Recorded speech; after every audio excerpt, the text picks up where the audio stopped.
কেমন আছো? আশা করি ভালো আছো, সুস্থ আছো। আমরাও খুব ভালো আছি, সাথে সুস্থ আছি। আমি আবারও চলে এসেছি তোমাদের কাছে আমার নতুন একটা ব্লগ নিয়ে। আশা করি ব্লগটা প্রতিদিনের মতো আজও খুব ভালো লাগবে। আজকে ব্লগটা আমি সকাল সকালে স্টার্ট করেছি, 5:30টার মতো বাজে। তো বাসি বাসনগুলো নামিয়ে আমি কিন্তু উঠোনটা ঝাড় দিয়ে ছড়া দিয়ে নিলাম। তো এরপরে এই যে বাসি যে এঁঠো বাসনগুলো ছিল সেগুলোকে ধুয়ে নিয়েছি।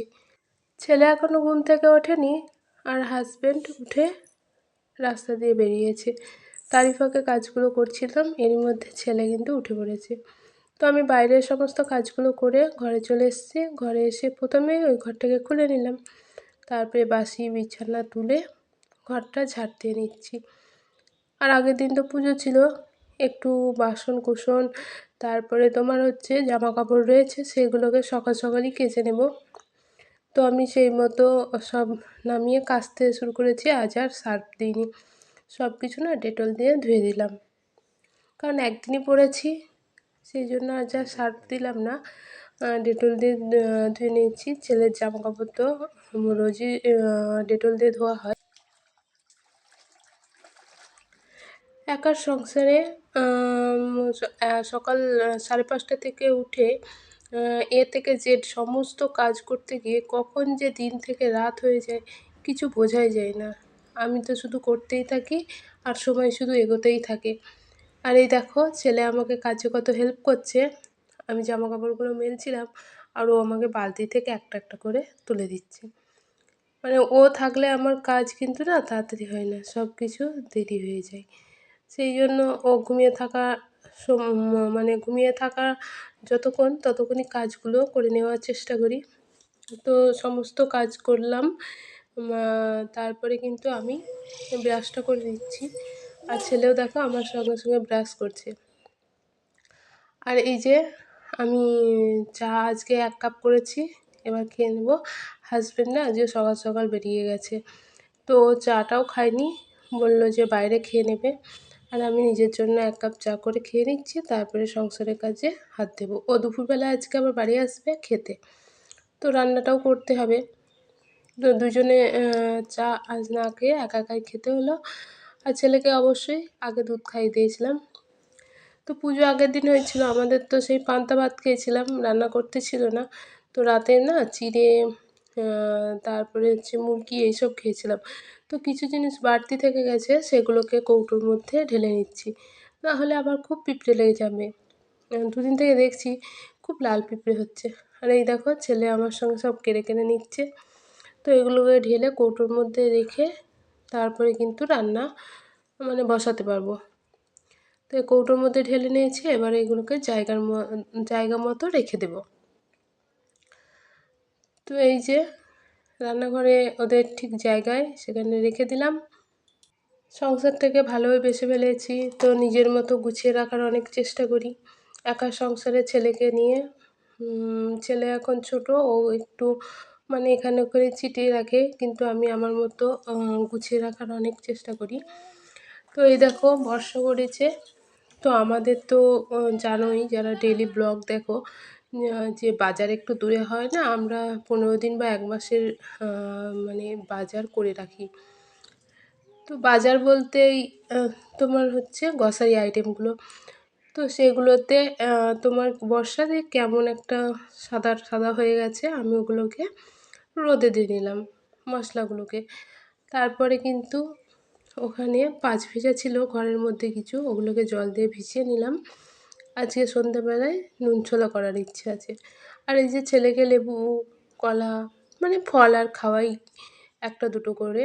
তো জল দিয়ে ওটাকে আগেই ভিজিয়ে নিচ্ছি, কিছুক্ষণ জলে ভিজিয়ে রাখি। এবার সবগুলো তো একসঙ্গে খাওয়ানো হয় না, একটা একটা করে খাওয়াতে থাকি। তাই মনে থাকবে কি না থাকবে, আমি কিন্তু সকালবেলায় ওগুলো জল দিয়ে ভিজিয়ে রাখি, যেদিন খাওয়াই আর সেই দিন। আর এই বাসনের ঝুড়িটা, এই বাসনগুলোকে মুছে ধুয়ে আর একবার করে ঠিক মতো করে রেখে দিচ্ছি। ঘরটা তো ঝাড়া হয়েছিল, কিন্তু বৃষ্টি শুরু হয়ে যায়, তারপরে কিন্তু আমি এগুলো আর ঝেড়ে ঝুড়ে রাখতে পারিনি। তা আজকে একটু হাতে টাইম পেলাম, তো এইগুলোকে আবার মুছে জায়গা মতো রেখে দেব। সংসারে কাজ চলতেই থাকে, কোনো কাজের শেষ নেই, একটার পর একটা চলতেই থাকবে। তুমি যতই ভাববে যে আজকে কোনো কাজ করব না, আজকে একটু রেস্ট নেব বা হাসব্যান্ড বাড়িতে নেই, একটু বসে থাকবো, কিন্তু তোমার মনে পড়বে না এই কাজটা তো এখনও করা হয়নি, এটা করে নিই, ওই কাজটা তো করা হয়নি, ওটা করে নিই। মানে আমরা ফাঁকা যেদিন পাবো সেদিন নিজেকে একটু রেস্ট দেবো কি, সেদিন যে বাড়তি কাজগুলো যেগুলো মানে করা হয়নি, বাড়তি না, যেগুলো করা হয়নি সেইগুলো কিন্তু তোমার আগে মনে পড়বে। তো সেইগুলো করতে থাকবো।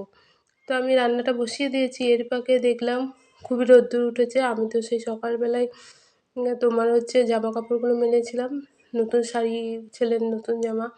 তো এই দুটোকে তুলে রেখে দিচ্ছি, কারণ অনেকক্ষণ রোদে রাখলে না সে পুড়ে একদম ছাই হয়ে যাবে, কালারটা একদম নষ্ট হয়ে যায়। আর আমি তো সব উঠোনেই মেলি, ছাদে যাই না। আমাদের অনেক বড় উঠোন আছে, তো তার এখানে একটা টাঙিয়ে নিয়েছি। তো ছেলের জামা আর আমার শাড়ি ব্লাউজটা তুলে রাখলাম। আর এই যে দুপুরবেলায় হাজব্যান্ড এসেছে, আর দেখো ওর কাণ্ড, কত মাছ নিয়ে এসছে, পুঁটি মাছ। তো মাছগুলো না খুবই ভালো, একদম টাটকা, কিন্তু এত ছোট ছোট মাছ আর এত নিয়ে এসছে, আমার খুবই রাগ হচ্ছিল। আর এদিকে ছেলের জন্য ল্যাটা মাছ নিয়ে এসছে, কিছু মাছ জ্যান্ত আছে, কিছু মাছ কিন্তু মরে গেছে। আমি তো নড়িয়ে নড়িয়ে দেখছিলাম জ্যান্ত আছে কিনা। তো কেটে কুটে আবার কিন্তু দুপুরের জন্য রান্না করতে শুরু করেছি। সকালে একটা তরকারি আর সিদ্ধ করেছিলাম, সেটা দিয়ে আমি খেয়েছিলাম। হাজব্যান্ড তো সকালে খায়নি, ও দুপুরে খাবে, তো নিয়ে এসেছে। তো আমার দুপুরে খাওয়া দাওয়া কমপ্লিট করে বিকেলে আবার একটুখানি খই ছিল জানো, আমার দই দিয়ে খই মেখে খেতে, তার সঙ্গে কলা আর এই একটু মিহিদানা দিয়ে খুবই ভালো লাগে। তো আমি বিকেলে ওটাই খাচ্ছিলাম। আর সারাদিন এত কাজের চাপ ছিল, তো আমি আমার এই ঘরের বিছানার চাদরটা সকালে ঝেড়ে রেখেছিলাম, কিন্তু পাতার টাইম হয়নি। তো বিকেলে আমি কিন্তু পেতে নিচ্ছি। সংসারের প্রতি ভালোবাসা ও টান থাকলে না কোনো কিছুই মনে হয় না, তুমি সারাদিনই সব কাজ করতে পারবে। তো যেরকম টাইম হবে সেই রকম অনুযায়ী সব কাজই করা যাবে। আর যে সন্ধেবেলায় সন্ধে টন্ধে দিয়ে নিয়ে নিয়ে বসে পেরেছি, সেই সকালবেলায় তুলেছিলাম সেই শাড়ি আর ছেলের জামা কাপড়টা, এগুলো তুলে মানে তখন গুছিয়ে রেখেছিলাম আলনায় ভালো করে না, কিন্তু এগুলো তো নতুন, বাইরে রাখবো না আর, আবার রেখে দেবো, কোনো একদিন পরবো হয়তো। তো সেই জন্য আমি ভালো করে ভাঁজ করে আবার আলমারিতে ঠিক জায়গা মতো রেখে দিচ্ছি। ছেলে এখন বাড়িতে নেই, ছোটো কাকা শ্বশুরমশাই নিয়ে গেছেন। তো আমার একটু সুবিধা হলো ভাঁজ করতে। তো এই কাপড়গুলো গুছিয়ে তারপরে ওকে আনতে যাব। আর এটা সুতির কাপড়, তো দেখো আর ভালো করে মানে ভাঁজটা করতে পারছি না। তারপরে সন্ধেবেলায় ছেলেকে নিয়ে এসে দুধটা বসিয়ে দিয়েছি, ওকে খাওয়াবো আর হাজব্যান্ডের জন্য ছানাটা কেটে নেব। তারপরে কিন্তু রুটি টুটি বানিয়ে নেব। দেখো সকাল থেকে রাত কখন যে হয়ে গেল, কাজ করতে করতে কিছুই বুঝতে পারলাম না, শুধু করতেই থাকছি। ছেলেকে ঘুম পাড়িয়ে দিয়েছি, এবার কিন্তু আমি আটাটা মেখে নিচ্ছি, রুটি বানিয়ে নেব।